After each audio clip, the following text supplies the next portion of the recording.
The unexpected encounter. Marcus Chin had learned long ago that space stations operated on a peculiar rhythm, one that had nothing to do with day or night and everything to do with shift rotations, maintenance cycles, and the precise choreography of thousands of people trying not to collide in corridors designed for efficiency rather than comfort. Orbital Station Kepler-7 was no exception. It hung in the void like a massive steel flower, its petals rotating slowly to generate artificial gravity, its core pulsing with the constant flow of commerce, diplomacy, and the mundane necessities of keeping humans alive where they had no business being. Marcus worked in the underbelly of this mechanical marvel, maintaining the atmospheric processors that kept everyone breathing. It was honest work, repetitive and unglamorous, the kind that people never thought about until something went wrong. He preferred it that way. There was a simple dignity in keeping the invisible machinery of survival running smoothly, in being the person who ensured that when someone inhaled, there would be oxygen waiting for them. No politics, no ambiguity, just pressure readings and filter replacements and the satisfaction of problems solved. The dining hall during shift change was chaos wrapped in the veneer of civilization. 3 different work rotations converged in the same narrow window of time, creating a turbulent sea of uniforms, languages, and competing hungers. The air was thick with the mingled scents of synthetic proteins, recycled water vapor, and the particular staleness that came from breathing the same atmosphere too many times. Marcus navigated through the crowd with practiced efficiency, his tray balanced in one hand while he dodged elbows and ignored conversations that weren't meant for him. He had claimed his usual spot near the far wall, a small table with a view of nothing in particular, which was precisely why he liked it. The viewport here showed only the curved hull of another section, a reminder that even in space, sometimes all you could see was more of the same structure you were already inside. He settled into his seat and unwrapped his meal with the methodical movements of ritual. Protein brick, grain supplement, something that claimed to be vegetables. The menu never changed much and he had stopped expecting it to. That was when he noticed her. She sat 3 tables away, alone in a section that should have been full. The crowd seemed to flow around her space like water around a stone, not avoiding her deliberately, but simply not seeing the empty chairs at her table as viable options. She was hunched slightly forward, her posture suggesting exhaustion or perhaps defeat, and her hands were empty. No tray, no cup, nothing.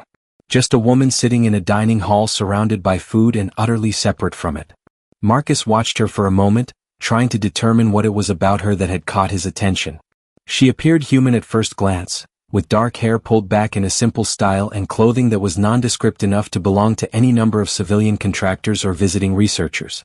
But there was something about the way she held herself, a quality of stillness that seemed out of place in the constant motion of the dining hall. She looked like someone waiting for something that might never arrive.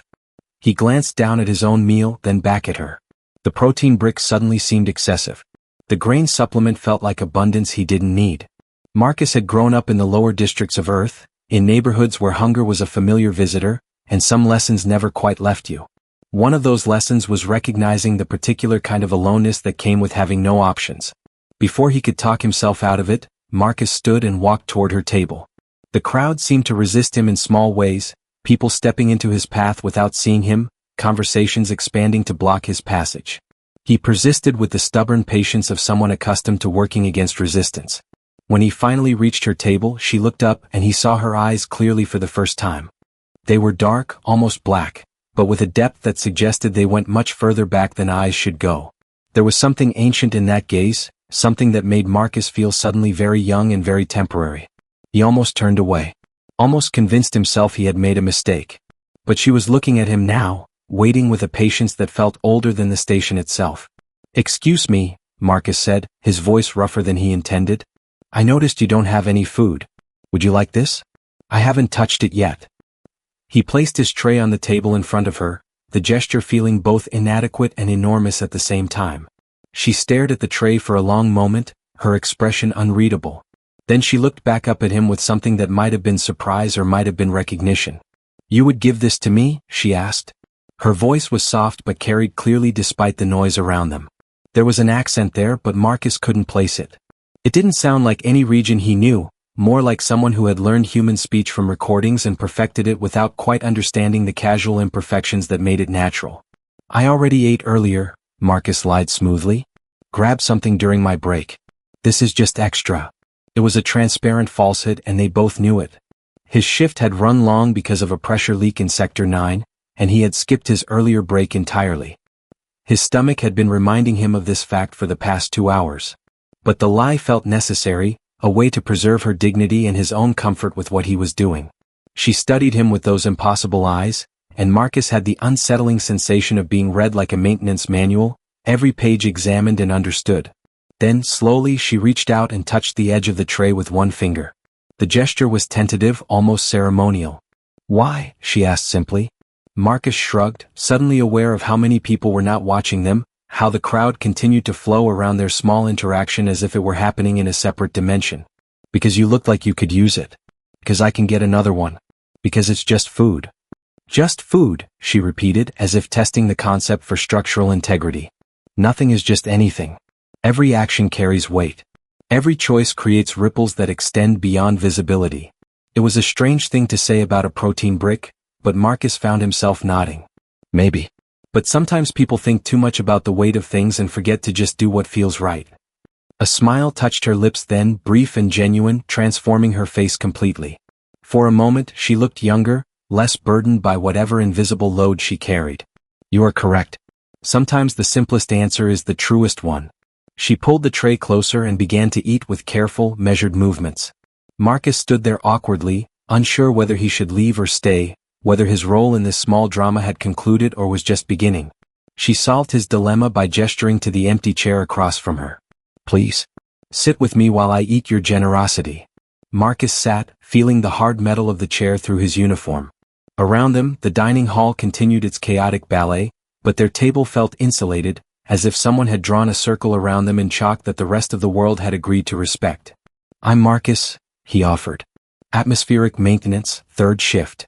"I am called Celestra," she replied between careful bites. "I am between assignments." "What kind of work do you do?" She paused, considering the question with more gravity than it probably deserved. "I ensure that systems remain in balance. That forces which should not meet are kept separate, and forces which should connect are brought together. It is delicate work, requiring constant attention." "Sounds like diplomatic corps stuff," Marcus said. "Or maybe systems coordination?"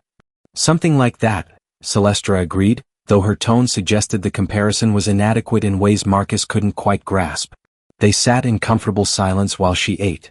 Marcus found himself studying the way she moved, the precise economy of her gestures, the way she seemed to give each bite her complete attention as if eating were a form of meditation. There was something profoundly peaceful about watching her, a sense that for this brief moment, the universe had narrowed to this table, this meal, this simple act of nourishment. "You are kind without calculation," Celestra said suddenly, her eyes meeting his again. "This is rare. Most beings, when they give, are already computing what they might receive in return. Already measuring the debt created. But you expect nothing from me." Marcus felt his face warm slightly.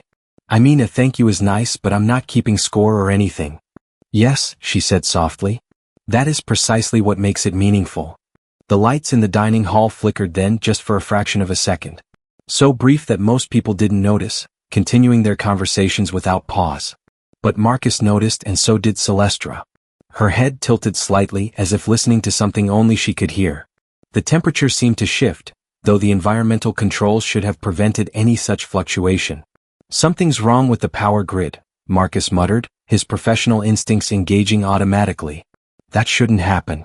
The backups are triple redundant." Celestra set down her utensil with careful precision. "Nothing is wrong. Something is adjusting." "Adjusting to what?" "To possibility," she said, her voice carrying a weight that made the words feel capitalized. "To the recognition that choices have been made which alter the pattern of what comes next." Marcus wanted to ask what she meant, but before he could form the question, the sensation passed. The lights stabilized, the temperature normalized, and the dining hall returned to its standard state of controlled chaos. Celestra finished her meal with the same careful attention she had given it from the beginning, then folded her hands on the table. "Thank you, Marcus Chin of Atmospheric Maintenance. You have given me something far more valuable than nutrition. You have reminded me why some species are worth the patience required to understand them." There was something in the way she said it, a finality that suggested endings rather than beginnings. Marcus felt an unexpected reluctance to let this strange encounter conclude. "Will I see you again? Here on the station?" Celestra stood, and as she rose, Marcus could have sworn the ambient light shifted with her, as if she carried her own subtle illumination. You will see me again, though perhaps not in the way you expect. And when you do, remember this moment. Remember that you acted without knowing who I was or what I might offer in return. Remember that your kindness required no justification beyond itself. She placed one hand briefly on his shoulder, and Marcus felt a warmth spread from that contact, seeping into his bones like sunlight after a long winter. Then she was moving through the crowd, and somehow the chaos that had resisted his passage earlier seemed to open for her like water parting for a blade. Within moments, she had disappeared from view, leaving Marcus alone at the table with an empty tray and a head full of questions. He sat there longer than he should have, his next shift approaching but feeling suddenly less urgent. Something had happened, though he couldn't quite articulate what. The dining hall looked the same, sounded the same, smelled the same. But Marcus felt different, as if someone had adjusted the frequency at which he perceived the world, tuning him to channels he hadn't known existed. When he finally rose to leave, he noticed something on the table where Celestra's hand had rested.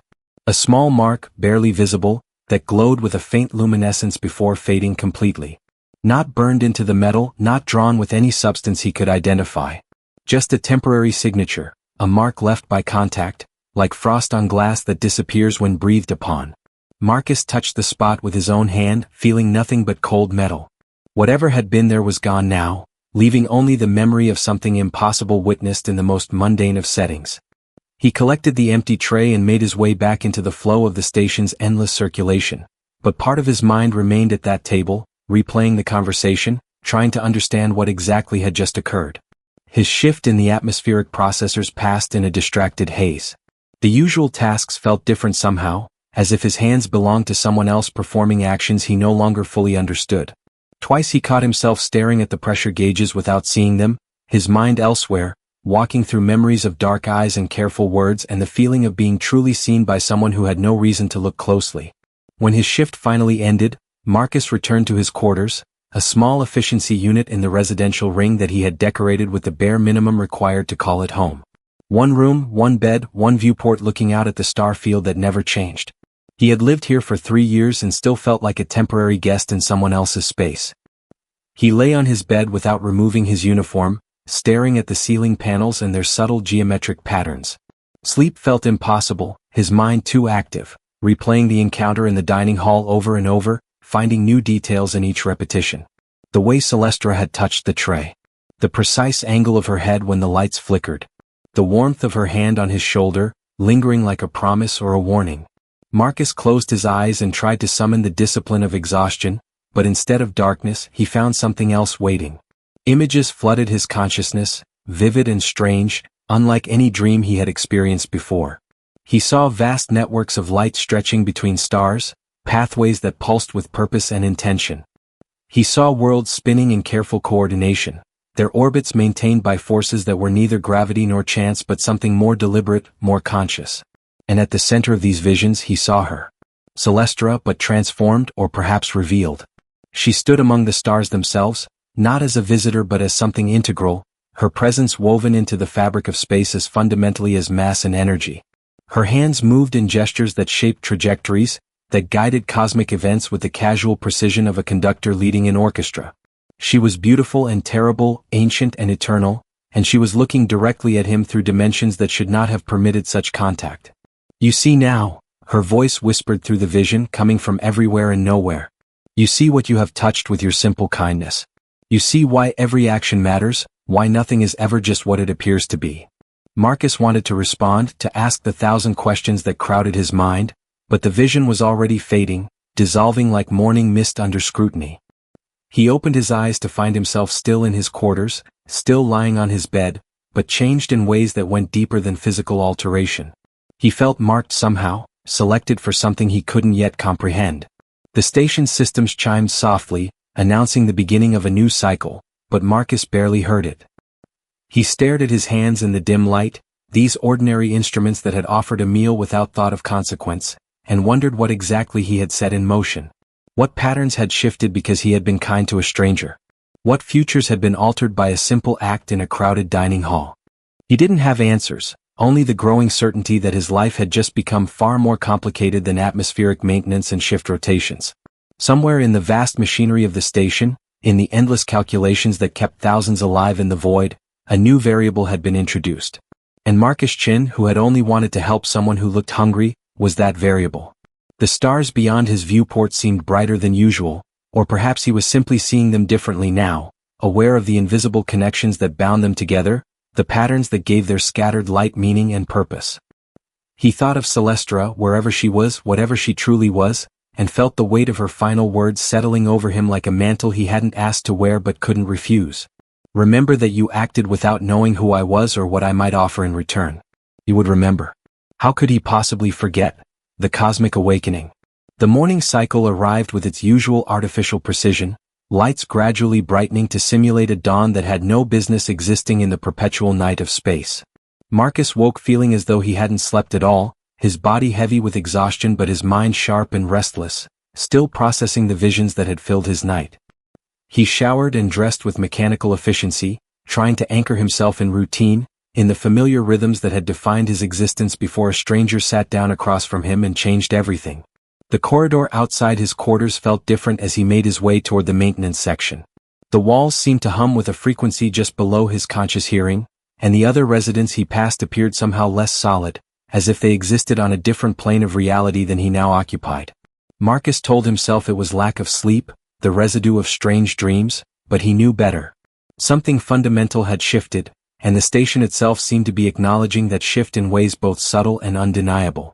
His supervisor, a gruff veteran named Torres who had spent more years in space than most people spent alive, looked up from his data pad as Marcus entered the maintenance bay. There was something odd in Torres's expression, a flicker of confusion that vanished almost before it registered. "Chin, your readings from last night's shift are strange," Torres said, pulling up a holographic display. "The atmospheric processors in your section showed fluctuations that shouldn't be possible. Oxygen levels spiked by 0.03% across all monitoring stations simultaneously. No mechanical explanation for it, no logged adjustments, just a spontaneous improvement in efficiency." Marcus stared at the data, seeing the precise moment when the change had occurred. It corresponded exactly with the time Celestra had touched his shoulder, when that inexplicable warmth had spread through him. "Equipment malfunction?" he offered weakly. Torres shook his head. "That's what I thought, but I checked every sensor personally. They're all functioning perfectly, and they all registered the same impossible event. It's like the air itself decided to become more efficient." He paused, studying Marcus with an intensity that made him uncomfortable. "You didn't notice anything unusual during your shift?" "Everything seemed normal," Marcus lied, and the words felt heavy in his mouth, weighted with the deception they carried. Torres grunted, clearly unsatisfied but lacking any alternative explanation. "Well, keep an eye on it today. If the readings stay improved, we'll call it a win and stop questioning our good fortune. Station command likes efficiency gains, even mysterious ones." Marcus nodded and escaped to his assigned section before more questions could emerge. He went through his duties with distracted competence, checking filters and pressure gauges while his mind circled endlessly around the growing evidence that yesterday's encounter had triggered consequences far beyond a shared meal. The station was responding to something, adjusting itself in ways that violated the rigid parameters of mechanical systems. By mid-shift, the anomalies had multiplied. Environmental controls throughout his section were operating at peak efficiency without any maintenance interventions. Energy consumption had decreased while output increased, violating basic thermodynamic principles. Temperature regulation was responding to human comfort needs before those needs were consciously recognized by the occupants. The station was becoming more than it had been, evolving toward some ideal state that should have required years of upgrades and careful reprogramming. Marcus was running diagnostics on a problematic air recycler when his personal comm device activated without input. The screen flickered to life, displaying a message in text that seemed to glow with its own internal luminescence. "Observation Deck 7. 2200 hours. Come alone." No signature, no origin code, nothing to identify the sender. But Marcus knew who had sent it with a certainty that bypassed rational analysis. His hands trembled slightly as he acknowledged the message, and the device immediately went dark as if the communication had never existed. He checked the logs and found no record of any incoming transmission. Whatever technology had delivered that message operated outside the station's standard protocols. The rest of his shift crawled by with agonizing slowness. Marcus went through the motions of his work while his mind raced ahead to the appointed meeting, constructing and discarding scenarios, trying to prepare for a conversation he had no framework to understand. What did you say to someone who might be more than human, who spoke of patterns and possibilities and alterations to reality as casually as others discussed the weather? Observation Deck 7 was one of the smaller viewing platforms, located in a rarely visited section of the civilian ring. It was designed for quiet contemplation rather than the bustling social activity that characterized the main observation areas. Marcus arrived 15 minutes early, unable to bear the waiting any longer, and found the deck deserted. The massive viewport dominated the space, offering an unobstructed view of the star field beyond the station's hull. Billions of distant suns scattered across the darkness like diamonds on velvet, each one a furnace of impossible energies, each one the center of its own system of worlds and possibilities. Marcus stood before that cosmic display and felt his own insignificance settle over him like a familiar coat. He was one human among billions, standing on a structure of metal and ambition that was barely a mote against the vast indifference of space. What could someone like him possibly matter in a universe this large, this ancient, this fundamentally uncaring about the brief flicker of individual existence? "You are thinking of scale," a voice said behind him, and Marcus turned to find Celestra standing near the entrance. She wore different clothing now, something that seemed to shift between forms as he looked at it, never quite settling into a fixed configuration. Her dark eyes reflected the stars beyond the viewport, containing their light without diminishing it. "You are thinking that you are too small to matter in something this vast." "It's hard not to think that," Marcus admitted. "Standing here looking at all of this, it's pretty clear that one person is essentially irrelevant." Celestra moved to stand beside him, and once again, Marcus felt that sensation of the space around them becoming somehow more focused, more intentional. "That is a common error," she said softly. "Humans often confuse physical scale with significance. You measure importance by mass and volume, by the amount of space a thing occupies. But the universe does not calculate value that way. How does it calculate value? By influence. By the ripples that spread from choices made and actions taken. By the changes that cascade through systems in ways that cannot be predicted or controlled." She gestured toward the viewport, and as her hand moved, Marcus could have sworn the stars flickered in response. "That sun there, the bright one near the center of your field of view. It is a giant hundreds of times larger than your star, burning with the fury of fusion on a scale your world could never match. And yet, in all its massive existence, it has never made a choice. It burns because physics demands it burn. It will eventually collapse because that is what massive stars do. Its entire existence is predetermined by forces it cannot question or alter." She turned to face him fully, and Marcus felt the weight of her attention like gravity itself. "But you, Marcus Chen, you chose. In a moment where you could have done nothing, where inaction would have been easier and safer, you chose to act. You saw need and responded to it without calculation, without knowing what you might gain or lose. That choice, made freely in a crowded dining hall, carries more significance than that burning giant ever will." "I just offered you my lunch," Marcus protested. "I didn't cure a disease or prevent a war or discover some fundamental truth about the universe." "No," Celestra agreed. "You did something far rarer.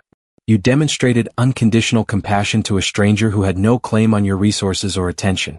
Do you understand how rare that is? How precious?" Marcus wanted to argue, to insist that basic kindness couldn't possibly be that uncommon, but something in her expression stopped him. She was looking at him with a mixture of sadness and hope that suggested she had seen far more of the universe than he could imagine, and what she had seen had not left her optimistic about the prevalence of genuine altruism. "Why does it matter so much?" he asked instead. "Why does one person's choice in one moment make any difference to you?" Celestra was silent for a long moment, her gaze drifting back to the stars. When she spoke again, her voice carried a weight that made the air feel heavier. "I am what you might call a guardian, though that word is inadequate for what I truly am. I exist to maintain the balance between systems, to ensure that species which show promise are given opportunities, and those which demonstrate only destruction are contained. For millennia beyond your counting, I have watched civilizations rise and fall, have seen the patterns that separate those who endure from those who consume themselves in violence and greed." She turned back to him, and Marcus saw something ancient and tired in those dark eyes.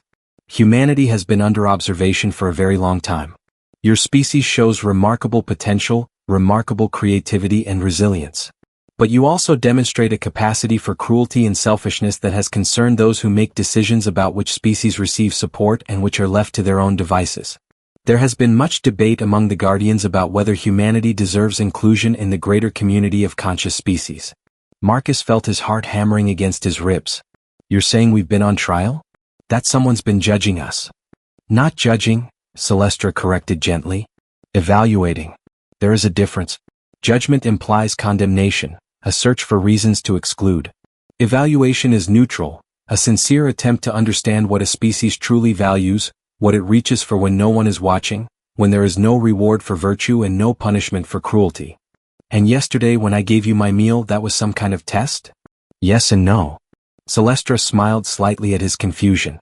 I was genuinely hungry, genuinely alone. The need was real. But I also placed myself in situations across your station, across many human settlements, presenting opportunities for compassion that required nothing more than basic recognition of shared need.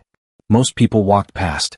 Some saw me and looked away deliberately, unwilling to involve themselves in someone else's problem. A few offered help, but with clear expectations of gratitude or recognition, performing kindness as a form of social currency. She reached out and touched his hand, the same warmth he had felt before spreading from that contact. You were different. You acted immediately, without hesitation, without calculation. You lied to preserve my dignity, claiming you had already eaten when I could see the hunger in your eyes. You expected nothing in return, not gratitude, not recognition, not even my company. You simply saw need and responded to it because you believed it was the right thing to do. That single action demonstrated something the Guardians needed to see, evidence that humanity has not lost the capacity for genuine compassion despite all the forces working against it. Marcus tried to process what she was saying, but the implications were too vast, too overwhelming. So what happens now? You're saying my giving you lunch has somehow affected your decision about the entire human race. Your action was not unique, but it was part of a pattern we have been monitoring. Small acts of kindness performed by individuals who gain nothing from them, who in fact sacrifice their own comfort for the benefit of strangers. These acts have been accumulating, creating evidence that humanity still possesses the qualities necessary for productive participation in the broader community of conscious beings. Celestra's expression softened. Your choice yesterday was the final confirmation I needed. I have submitted my evaluation, and the decision has been made. Humanity will be offered contact, an opportunity to join the network of species that cooperate across the distances between stars. The observation deck seemed to tilt beneath Marcus's feet. He reached out to steady himself against the railing, his mind reeling with the enormity of what she was describing. Contact? You mean like first contact? Like ships arriving and governments making treaties? Eventually, yes. But first there must be preparation. Humanity must be made aware that you are not alone in the universe, that there are others who have been watching, waiting to see if you would mature enough to warrant invitation. This process will be gradual, carefully managed to prevent the kind of societal collapse that can occur when beliefs about cosmic solitude are suddenly overturned. She studied him with that penetrating gaze. And you, Marcus Chin, will be part of that process. Me? Why me? I'm nobody, just a maintenance worker who happened to be in the right place at the right time. You are exactly who you need to be, Celestra said firmly. You are human, grounded in the practical realities of survival and work. You have no political agenda, no institutional authority that might bias your perspective. And you have demonstrated the quality we value most, the ability to act with compassion when no one is forcing you to do so. You will be humanity's first liaison, the bridge between your species and the greater community. Marcus shook his head, overwhelmed. I don't know how to be a bridge between species. I barely know how to talk to people I work with every day. You need someone educated, someone with diplomatic training, someone who actually understands politics and negotiations. We need someone who understands kindness, Celestra countered. Someone who can make decisions based on genuine care for others rather than strategic advantage. Someone who can look at a stranger and see a person rather than an opportunity or a threat. You have already proven you possess these qualities. The rest can be learned. She gestured toward the viewport again, and this time Marcus saw something that made his breath catch. The stars were moving, not in their usual slow drift across the station's rotating perspective, but deliberately, purposefully. Lights were appearing where none had been before, not distant suns but artificial illuminations, ships emerging from faster-than-light travel with the casual precision of commuters arriving at a station. Dozens of them, then hundreds, then thousands, materializing in perfect formation around Kepler-7 like flowers blooming in time-lapse photography. They have been waiting for my signal, Celestra explained as Marcus stared at the impossible fleet. Representatives from civilizations across this spiral arm, here to witness the moment when humanity receives its invitation. This is not a small thing, Marcus. This is transformation on a scale your species has never experienced. And it begins tonight, with you standing beside me, because you chose to share your lunch with a stranger who looked hungry. The ships were close enough now that Marcus could make out details, forms that defied his understanding of engineering and physics. Some were sleek and organic, looking more grown than built. Others were geometric impossibilities, angles that hurt to look at directly. A few seemed to flicker between states of matter, solid one moment and translucent the next. And all of them were waiting, holding position with perfect coordination for something to begin. What do I have to do? Marcus asked, his voice small against the enormity of what he was witnessing. Celestra smiled, and for the first time since he had met her, she looked genuinely joyful. You simply have to be yourself. Be the person who saw someone in need and helped without hesitation. Be the human who chose compassion when indifference would have been easier. That is all anyone can ask, and it is everything we need. She raised one hand toward the viewport, and the gesture seemed to carry across the vacuum of space itself. The assembled ships responded immediately, their running lights pulsing in synchronization, creating a wave of illumination that rippled through the fleet like applause made visible. And in that moment, Marcus understood with perfect clarity that his simple act of kindness had indeed changed everything, had opened a door that humanity had been knocking on without knowing it existed. Welcome, Marcus Chin, Celestra said softly, her voice somehow audible despite the silence of space, somehow carrying to every ship in that vast assembly. Welcome to the community of conscious beings who choose compassion over convenience, who understand that true strength lies not in dominance but in the willingness to help those who cannot help themselves. You represent humanity tonight, and through you, we extend our greeting to your entire species. The observation deck filled with light as the fleet activated some kind of broadcast system, and Marcus felt rather than heard the response from thousands of different species, each one acknowledging his presence, welcoming humanity through him. It was overwhelming and humbling and terrifying and wonderful all at once.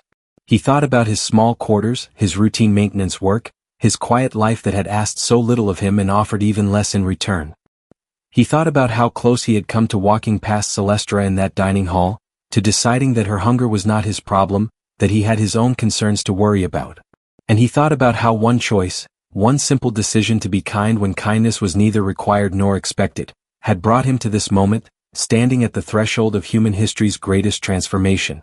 I don't know if I'm ready for this, Marcus admitted, watching the lights of 1,000 alien civilizations dance across the viewport.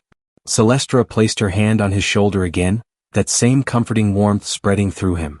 No one is ever truly ready for the moments that define them. But you have already proven you have what matters most. You cared about a stranger's hunger more than your own comfort.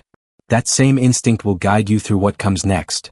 The station beneath them shuddered slightly, not from malfunction but from the weight of attention being focused on it. Thousands of sensors, millions of eyes, countless forms of awareness all turning toward orbital station Kepler 7, toward the human who had passed an ancient test without knowing he was being tested. Marcus felt the pressure of that attention, but also the support, the willingness of these assembled civilizations to give humanity a chance because one maintenance worker had chosen compassion in a crowded dining hall. What happens now? Marcus asked, still staring at the impossible fleet. Now, Celestra said with a smile that contained galaxies, we begin. Your species takes its first real steps into the larger universe. And you, Marcus Chin, you get to help them learn to walk among the stars. The viewport filled with light as the first official communication began, and Marcus stood there, an ordinary man caught in an extraordinary moment, understanding finally that there were no ordinary moments, no insignificant choices, no actions too small to matter. Everything rippled outward, everything changed something, and sometimes, in ways that defied all logic and expectation, simple kindness could bridge the gap between worlds. He had offered his lunch to a stranger. In return, she had given humanity the stars. And standing there in the observation deck, surrounded by the light of 1,000 civilizations welcoming his species home, Marcus Chin began to understand that the universe had been waiting all along for someone to remember that compassion was not weakness, that helping others was not naive, that the smallest acts of genuine care could carry weight beyond measuring. The stars beyond the viewport seemed to shine brighter, or perhaps he was simply seeing them clearly for the first time, understanding that they were not distant and indifferent but connected, part of a vast web of consciousness that humanity was finally being invited to join. And at the center of it all, Celestra stood beside him, the woman who ruled the stars not through force or dominance but through patient guardianship, through the careful evaluation of species who might be ready to grow beyond their own limitations. "Thank you," Marcus said softly, though he wasn't sure if he was thanking her or the universe itself for this impossible opportunity. "No," Celestra replied, her voice warm with genuine affection. "Thank you, Marcus Chin, for reminding me why we do this work. For showing me that kindness still exists in places where it is not required or rewarded. For being exactly who you are when it mattered most." And together they stood before the assembled fleet, human and guardian, beginning the conversation that would change everything, proving once again that the universe rewards not the largest or strongest or most technologically advanced, but those who remember that compassion is the foundation upon which all lasting civilizations are built.